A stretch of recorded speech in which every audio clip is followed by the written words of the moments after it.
Hej allihopa och välkommen till Pengaflödet-podcasten. Mitt namn är Emily. Och mitt namn är Nanna. Vi håller på med fastighetsinvesteringar i Storbritannien. Och den här podden kommer handla om just detta och vi kommer varje vecka ta upp relevanta ämnen och intervjua personer som vi finner inspirerande.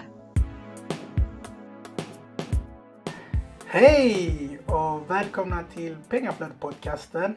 Och idag har vi... What is your name? Is it Julie Talbot.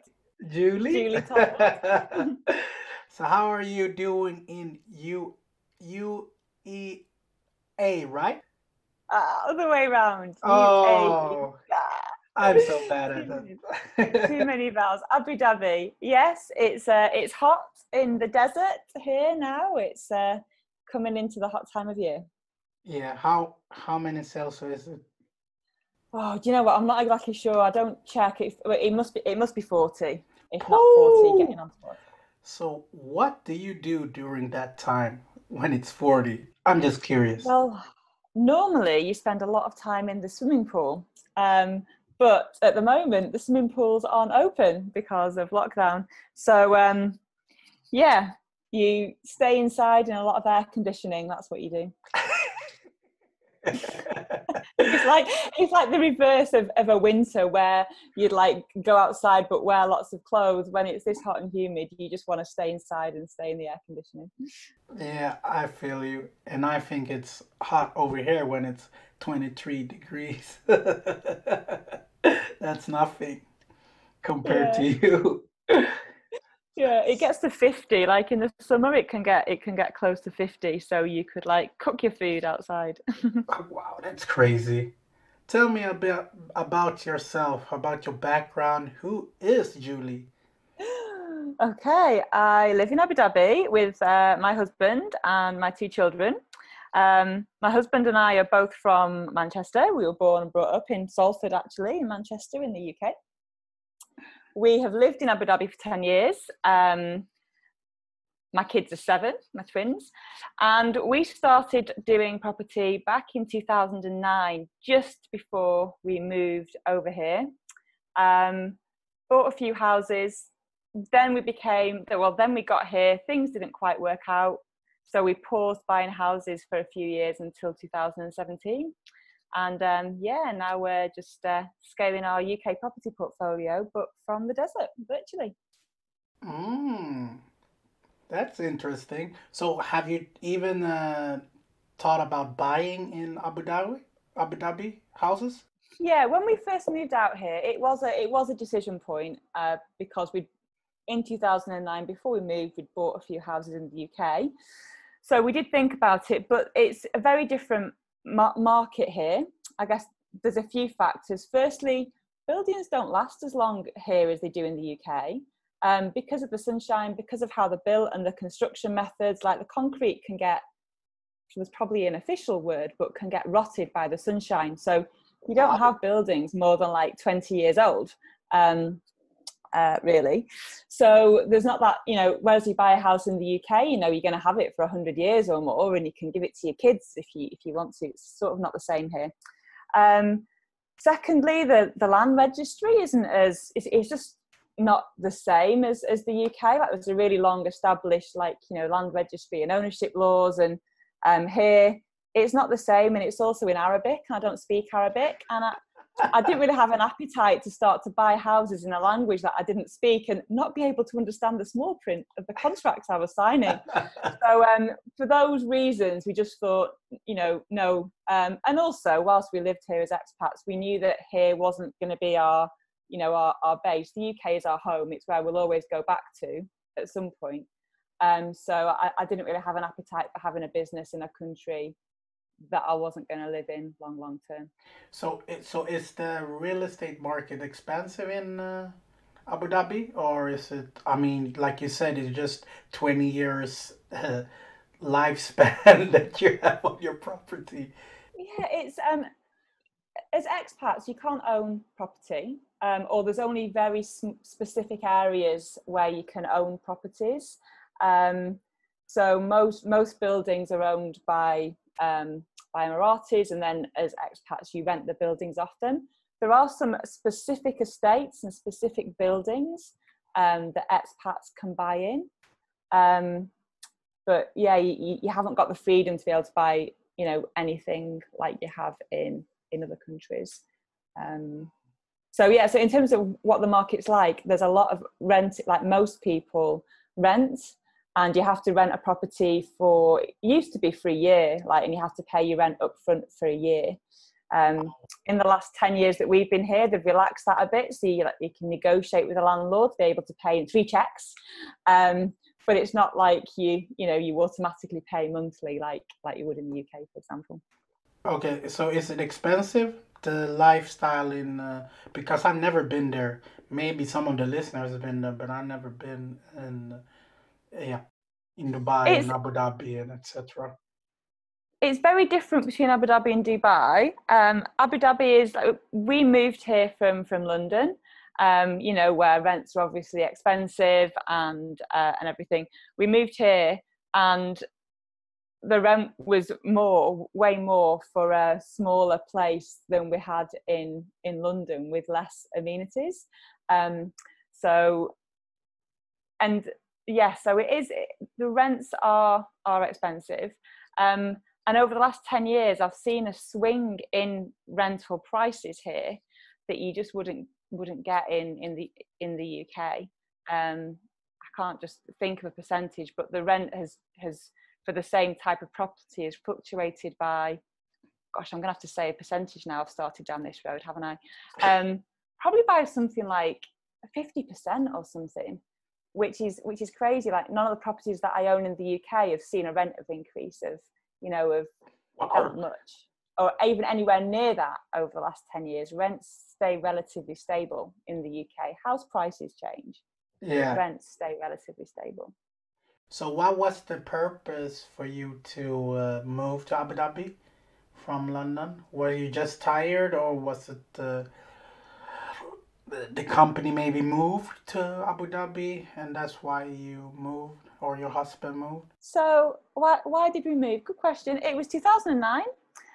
We were getting married that year, my husband and I. We'd been together for 10 years at that point. We were getting married. I'd moved around a bit with my job. I'd lived in France and London, Manchester. And we were both contracting at the time, so working in like temporary roles.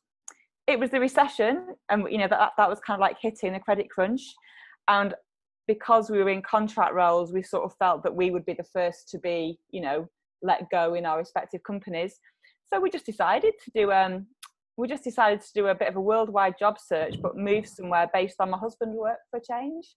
So he's an engineer, so it's where are the engineering jobs in the world at the moment? And you know, there was a few in Canada, a few in Lebanon, but to be honest, the vast majority of them were just in Abu Dhabi. So we booked a 5-day trip over here. He told his recruitment agent, "Oh, I'm coming over for a holiday," and lined up 4 interviews, got a job, and we moved out a month later. So we just decided that we wanted to live somewhere different, you know, just live somewhere else for a bit with my husband's work. And and it seems like you guys like it over there, so otherwise you wouldn't been there 10 years. Be there in 10 years. Yeah, my husband really enjoys his job, so it was more about moving, you know, with my husband's work. I sort of planned to carry on scaling the property business, right? So I was like, oh, I've bought a few houses, I'm going to follow this model and do that every year. So the plan was to do that virtually, although it didn't quite work out initially. It's a really, really safe place for young children, like, you know, really safe. And just having the weather being good all year round when the kids were little, it just made it so easy. You can just be on the beach all day and not really need any change of clothes or anything like that. So yeah, you know, it's just sort of worked for us for the last 10 years, and like fitted in with the lifestyle that we've had. You know, who knows what the future will bring. Okay, so tell me about your portfolio then. So we have a mix of buy-to-lets and HMOs. More buy-to-lets than HMOs at the moment, but we sort of I have this vague like 5-to-1 ratio in mind, like, you know, 5 buy-to-lets for 1 HMO. And yeah, we're just, you know, we're sort of focusing on scaling that. At the moment, we're working with private investors who do private loans for us, so that we scale using a BRR method, and that's how we do it. So how big is your portfolio, if I may ask? So at the moment, I think we've got, I have to separate it because I manage 28 units, because we've done 19 projects in the last 3 years, but some of those are mine and some of them are ones that I've done for the people that we just sort of manage. So I think with the one that we completed on last week, at 10 or 11, but one of those is a HMO with 6 units in, and one of those is a building we're going to develop in a HMO. So when you're meaning manage, how do you manage it from here? So we've ended up, I suppose you could say I've sort of been distracted a bit over the last few years, because when we started to scale, or like to plan to scale from 2017, a few other people kind of like knew what I was doing and asked me if I'd help them scale their portfolios.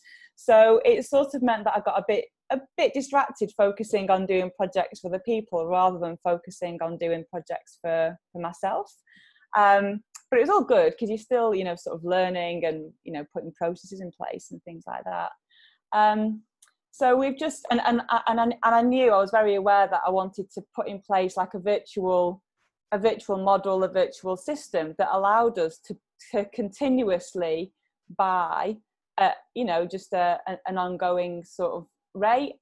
I didn't have a desire to do 50 properties a year, just as an example, because that would just be like too much. It wouldn't fit with my lifestyle, very much, about family. But I wanted to build a machine that would allow us to grow our portfolio at the rate that we wanted, at a rate that we wanted to. So sourcing for the people initially, whilst I was, sorting out, funding and working with investors and things like that, it kind of worked out. So how do we manage it? How do we do it all virtually?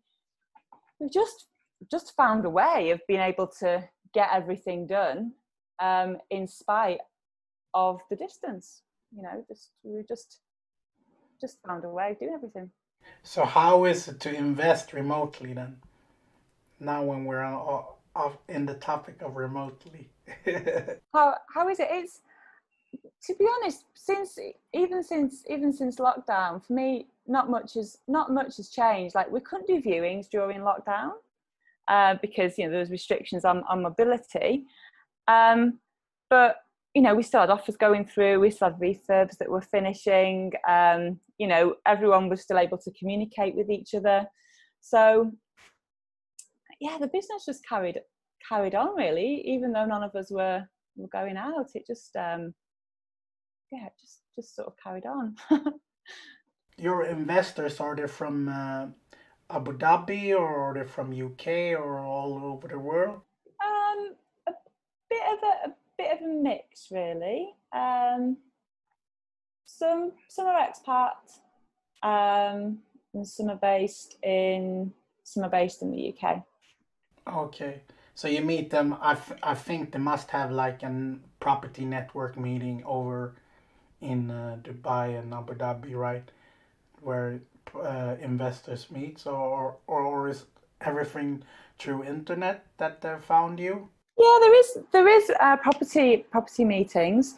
To be honest, the investors that I'm working with we've sort of got together by different ways, to be honest. Either somebody, like a mutual acquaintance has heard one of them say that they wanted to do something in property, and a mutual acquaintance have gone, "Oh, Julie does UK property. Speak to her. She does it virtually."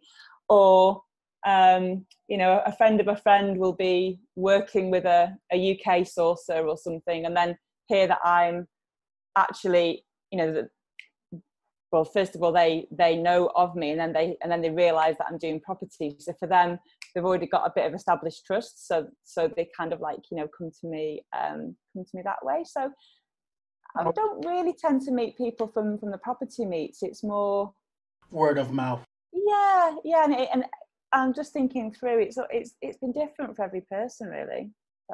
So what system do you use then when you do working and through abroad remotely? Oh my gosh, there's so many little systems and just ways of working. Really, it's a mindset. So I knew that we wanted to do UK property virtually.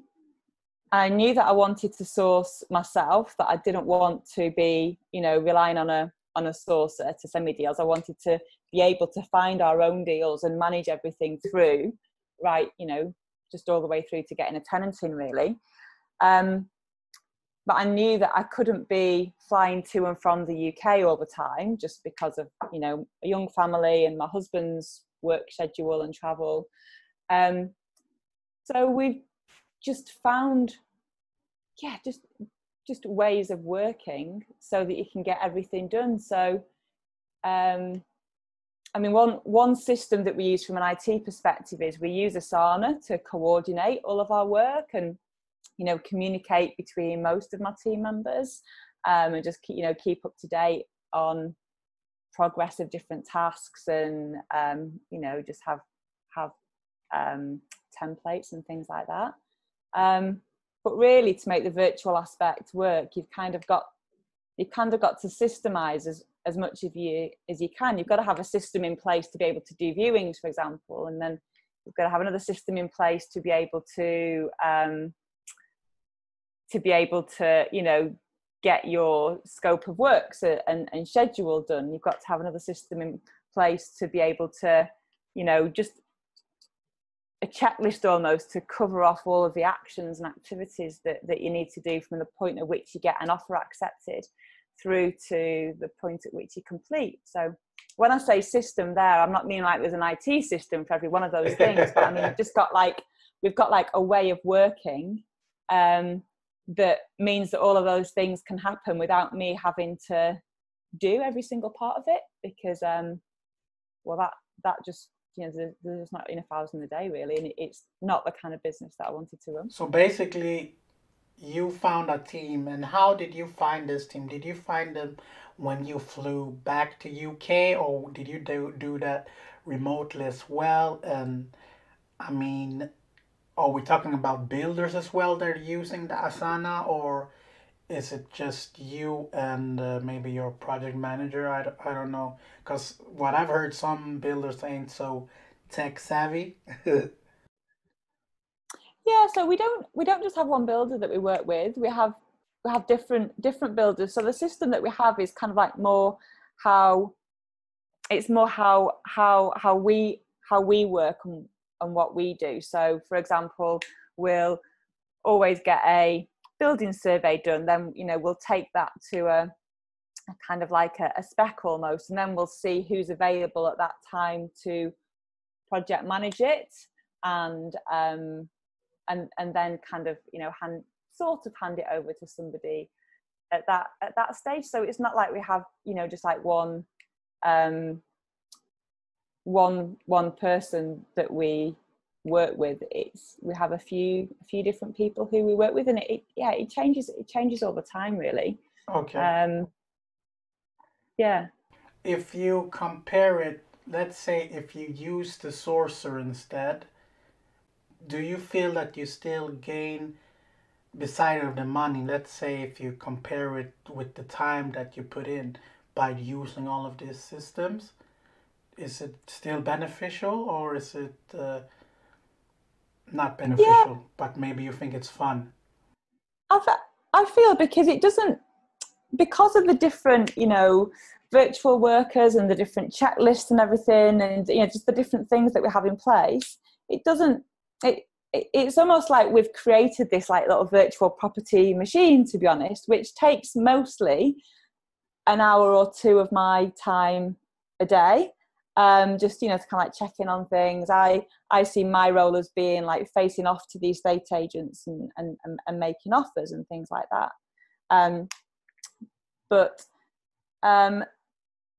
is it worthwhile over having a sourcer? Yeah, really, because otherwise, for every property that we found and completed, and we'd be paying sourcing fees for that.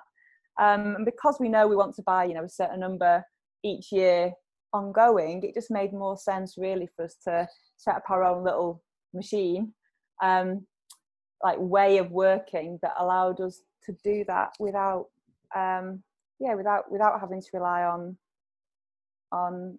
a sourcer. So being your own sourcer basically. Yeah. So how do you do your refurb abroad? Let's say a scenario. So we always get a build. So once we have an offer accepted, we always get a full building survey done. So that's sort of like an independent person's view of everything that needs doing on that property. And when you get the building survey back, it's normally colour coded, like red, amber, green, of all the issues that are on the property. Red ones are ones that you need to do something about. Amber ones, maybe. Green ones you don't have to. And then generally they put like a guide price next to that as well. So we then sort of like take that really, and then see who's available at that time to project manage.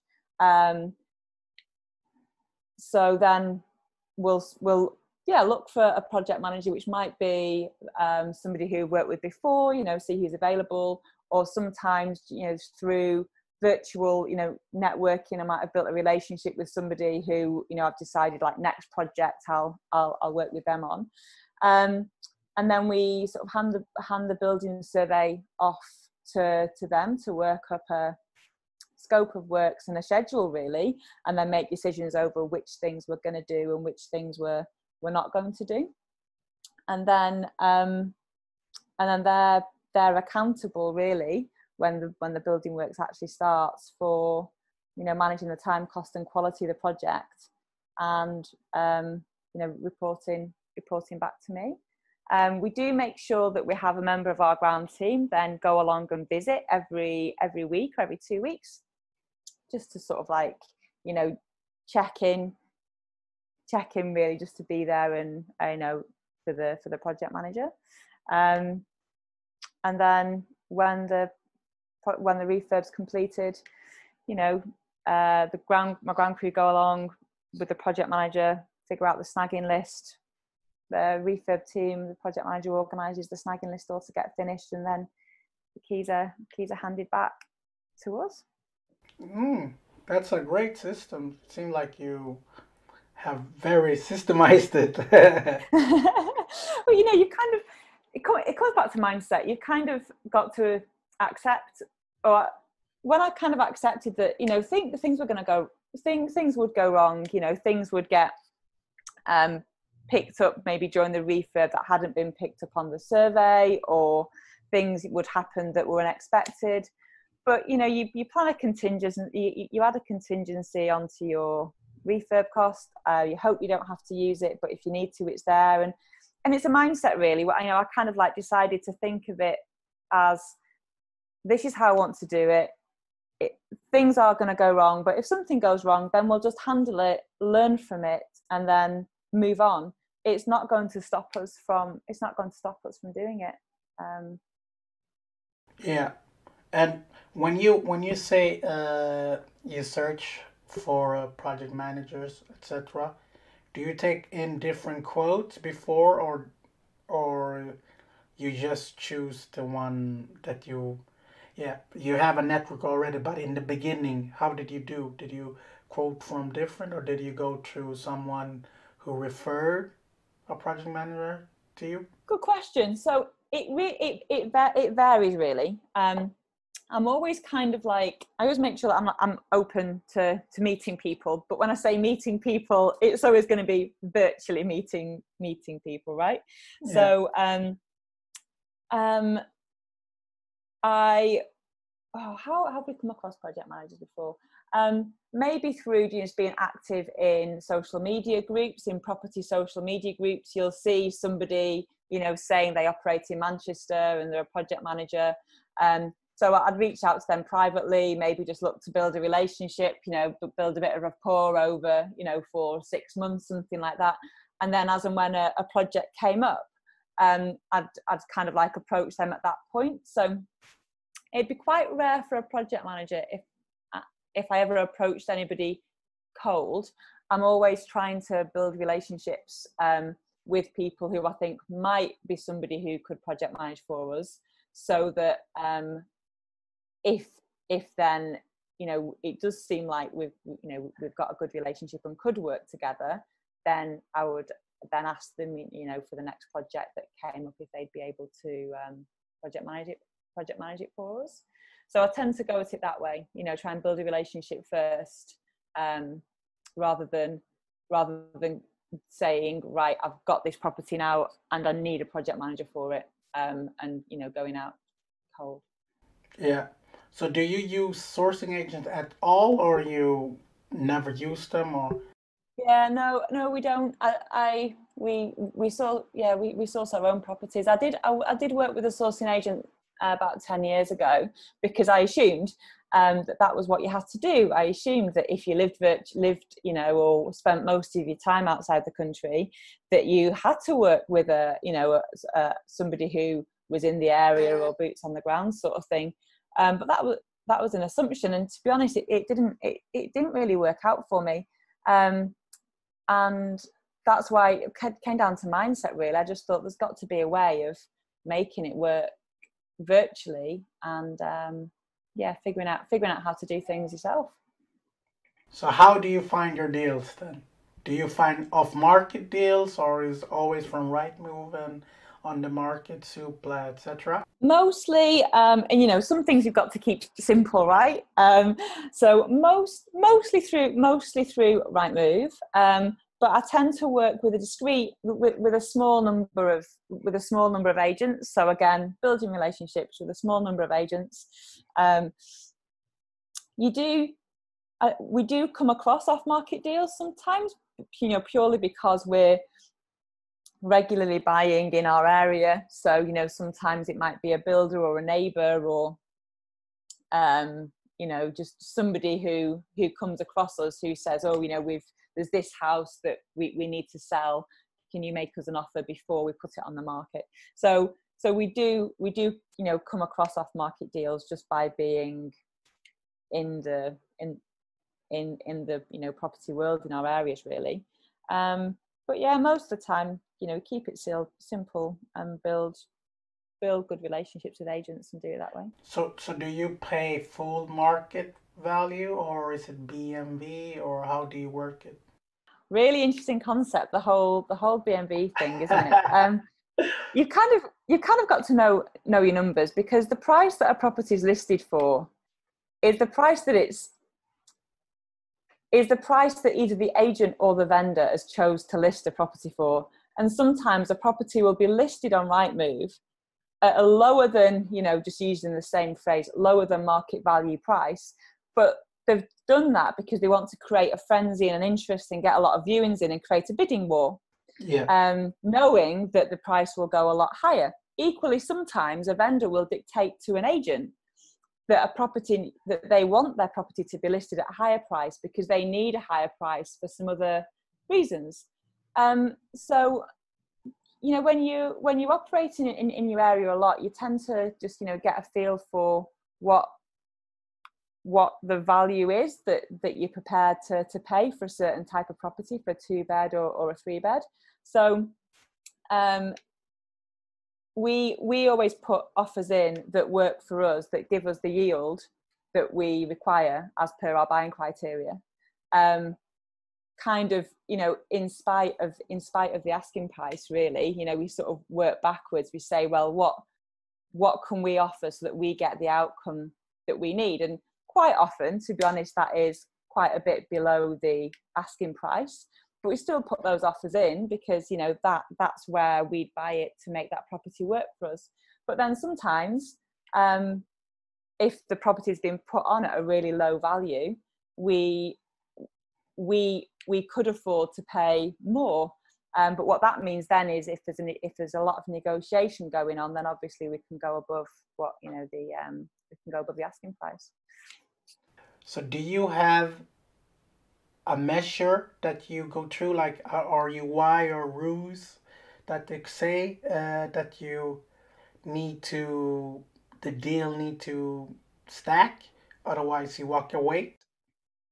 Yeah, exactly. Yeah, so we have a buying criteria. You know, a combination of obviously the type of property, the style of property, but also, you know, net yield and gross yield and a minimum income that we would expect to get from that once a mortgage is in place. So we sort of use all those, you know, use those really to calculate what we would be prepared to pay for a property to make it work to our model, to our buying criteria. So what questions do you think we as investor like you living abroad should ask the builders and etc.? Oh, so do you mean looking for a property to find to buy, or do you mean during the refurb and like to find the right sort of builder to work with to do your refurb? Doing the refurb. Oh, good one. I think you know, pre having like a checklist to apply to a builder, it's probably worth trying to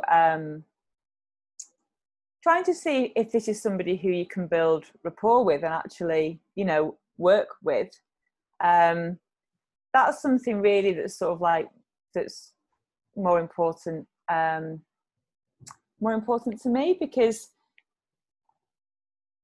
you're going to be having calls with them regularly. There's always going to be difficult conversations to have on a refurb, because, you know, things happen. We're talking about money, so you want to know that you're working with somebody who you can have a rapport with. In terms of questions, I suppose, you know, it's you want somebody.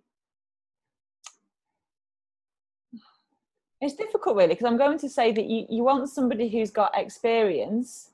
But equally, if you can find, for example, somebody new to property who's in the area where you want to buy, and they're getting into property themselves, and they want to buy for themselves, but to help them earn more income, they'll project manage your refurb for you because it's helping you and they're getting an income from it, then it sort of doesn't matter that they've not necessarily, or maybe it doesn't matter that they've not got a lot of experience in doing project management, if you feel that you can work with them and that you trust them. So yeah, it's a difficult one. I mean, there are builders who, you know, some builders do project management as well. So I have worked with, you know, builders where they've done the project management and the bill kind of thing. That works. At the moment, more of my project managers are sort of, you know, individuals who then bring in different builders and trades separately, so who aren't part of their company. But I just find, yeah, just being connected on, you know, virtual groups and you know, UK property groups, watching out for, you know, people who are doing, you know, building work or look like they're doing refurbs and things in the area where I buy. And then, you know, before now, I've reached out to those people and just said, oh, you know, hi, I buy in Manchester, you know, do you want to have a virtual coffee? And just, you know, start to build a relationship and see if maybe they offer to say, oh, if you need any project management work to be done, then let me know. Yeah, that's a great tip. You've got to two, I suppose, things actually. Get comfortable asking people to have a virtual coffee with you, and some people will either say no or won't respond because they're not comfortable speaking to an investor who's virtual, who's out of the country. It's not something that they get. That's fine. But then you will come across, you know, people who just kind of like get it and can see the opportunity, like, oh, you know, you're a overseas investor, you want to buy in this area, you're going to need somebody to, you know, do this and do that. Maybe I could offer to help you. So getting used to having virtual coffees with people and knowing that it might go somewhere or it might not go anywhere, you know, but just getting used to having virtual coffees with people and monitoring property groups and even local Facebook groups for the area where you want to buy, because sometimes you might see people, you know, just putting comments out on there, you know, a builder looking for work or somebody who is looking for some part-time work or something like that, and you can contact them and see if maybe they've got the skills to be able to you know, manage a project for you. Yeah. So what apps do you use that are like a must? Asana. Asana's a must. We run our business through, you know, just all of our to-dos and checklists and routines and everything in Asana. We use Evernote as like note taking.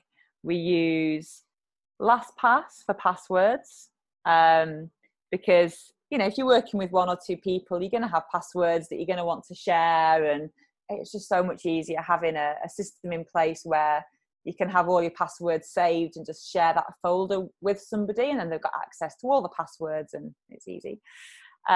Google Drive, and Google Gmail as well. It's just a really easy platform for somebody else to be able to step in and help you manage your inbox,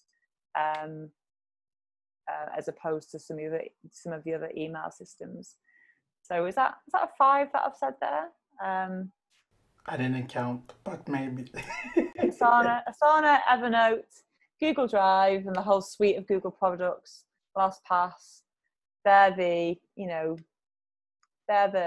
big ones, really. Yeah.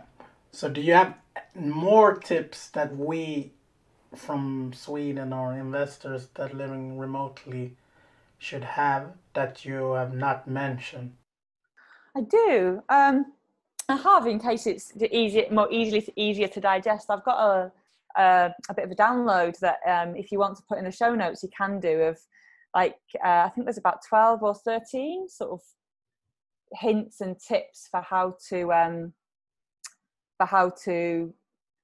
run a virtual property business. So I can give you those to put in the show notes. Yes. For me, one of the things that I have is just my phone set up so that I can easily make calls to the UK, and also so that I can be easily contacted by someone in the UK. So I kind of like aim or aspire that people forget that I'm not in the UK, because they can just, you know, text me or WhatsApp me or, you know, easily get me on the phone. So to enable that, I basically have a UK phone and a UK phone number, so that people can WhatsApp me on that or text me on that. And then on my local phone, I always make sure that I've got minutes so that I can, you know, call people easily and cheaply. Because the last thing I want to have to do is be asking people to, you know, Skype me or Zoom me or, you know, things like that. I know that in this world at the moment, that's what we're all doing, but I don't want to have to ask my solicitor or my estate agent to Zoom me or Skype me. You know, that would make me difficult to work with. So they have a UK phone number for me, which actually, as another tip, the UK phone number, I have that going through to a call answering service. So someone always answers that phone and just says, "Oh, hi, Julie's not available right now. Let me just take a message." And then I get a text message saying, you know, so and so's just called me. So I got one yesterday as for example. I looked at my phone. It was a text message saying, you know, Karen has called you. I looked at the phone number and I knew straight away it was the agent that I just put an offer in at. So I thought, oh, she's calling me about the offer. So then I can call her straight back from my local phone. So it's, you know, cost effective for me basically. So it's just, I feel it's just, you know, easier. They think they can call me on a UK phone number. They have a UK phone number, and then I get a text message and I can call them back in a way that's not going to cost me like £6 a minute or something like that, you know. Yeah, that's a great tip. It is. What we do is we use Tree. because it's in Sweden as well. They have 3. So if you have 3 in the UK and you are in Sweden, it's free when people are calling. So I think I've just topped up our phones maybe 2 times. Yeah. Because people, they're always calling us instead of we calling them. But that's a really good tip if you live outside of Sweden and you do in UK. And sometimes people don't like calling overseas numbers. Like sometimes, maybe the solicitors or, suppliers, their office phones don't allow them to call an overseas number. So that was another reason why I needed to have a UK phone number that could be called so that, so that I wasn't, so that I was easy for the people like that to contact. So tell me what the future holds for Julie. We're just going to carry on buying, really. It's a really interesting time at the moment. We're going to just carry on with our 5-to-1 sort of like model, buy-to-lets, HMOs. I'm quite excited. We're looking at doing projects for either social housing providers or for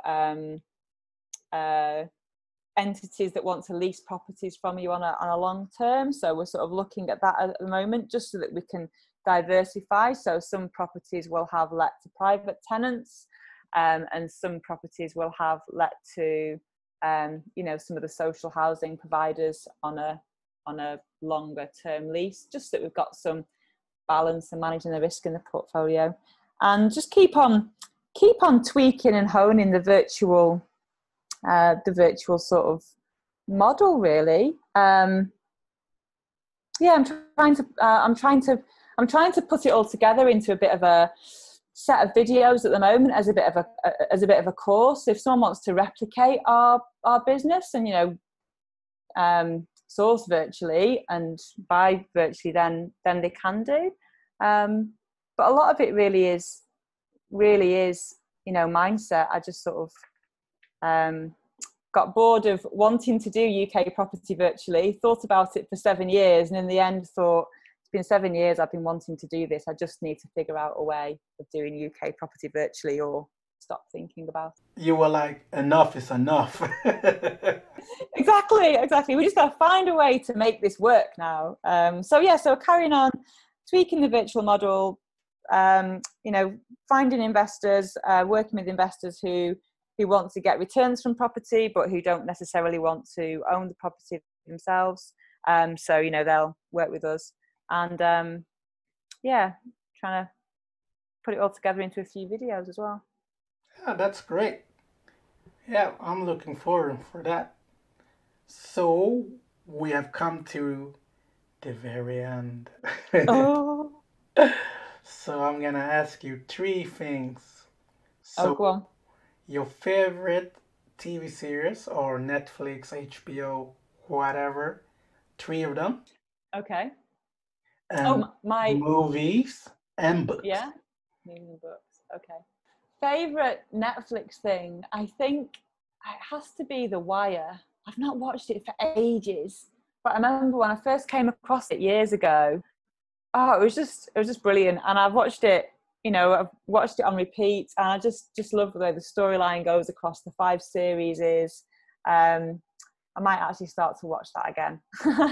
So yeah, The Wire is my favourite box set of all time. The Wire, okay. A movie? Ooh, good one.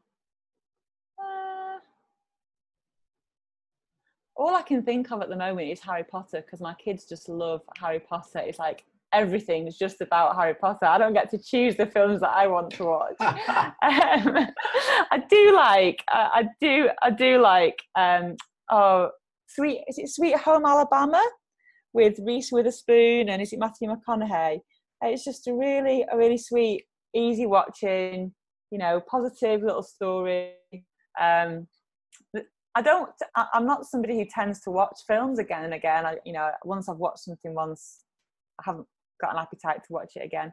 But that is something that I've watched a few times and just think, oh, that's nice. And books?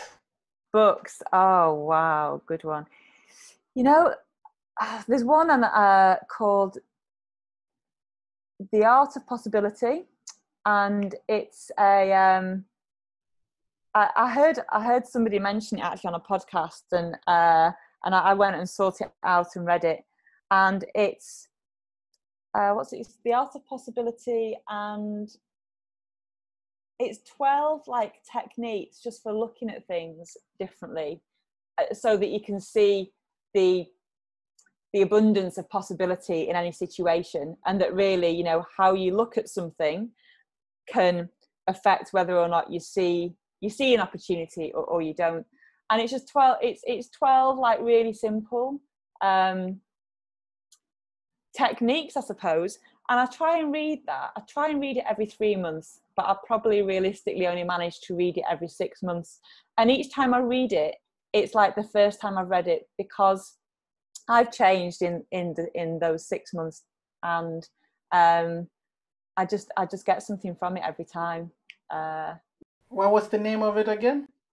It's called The Art of Possibility, and it's by Rosamund and Xander.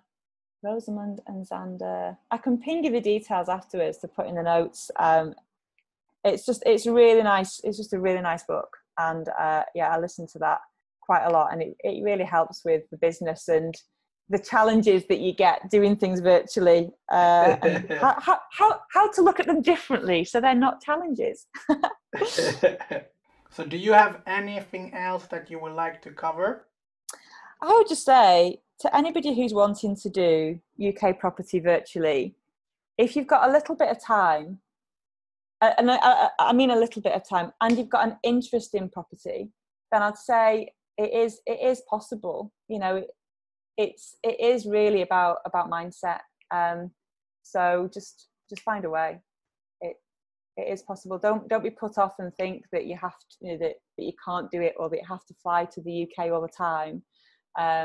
It is possible to do UK property virtually. So go for it.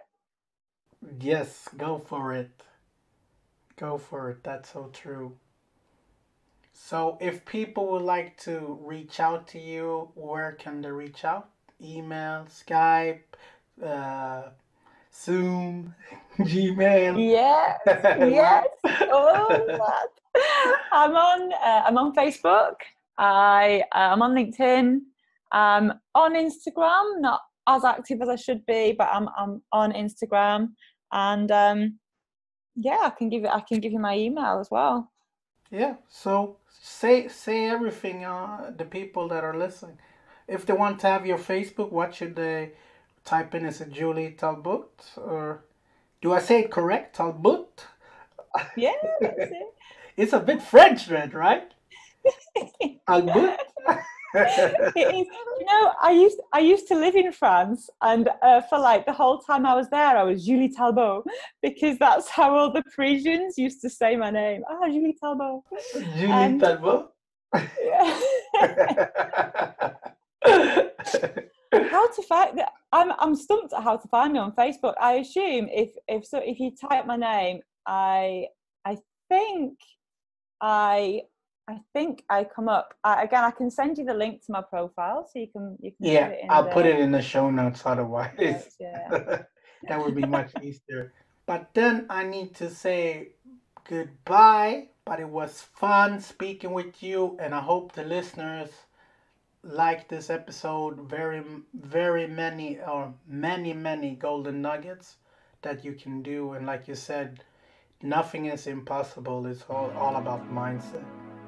Exactly. So, and yeah, thank you for having me on, and I hope that some of what I've said is helpful to someone else who wants to do UK property virtually. It is. Cool. So don't be stressed. Invest, people. Bye. Bye.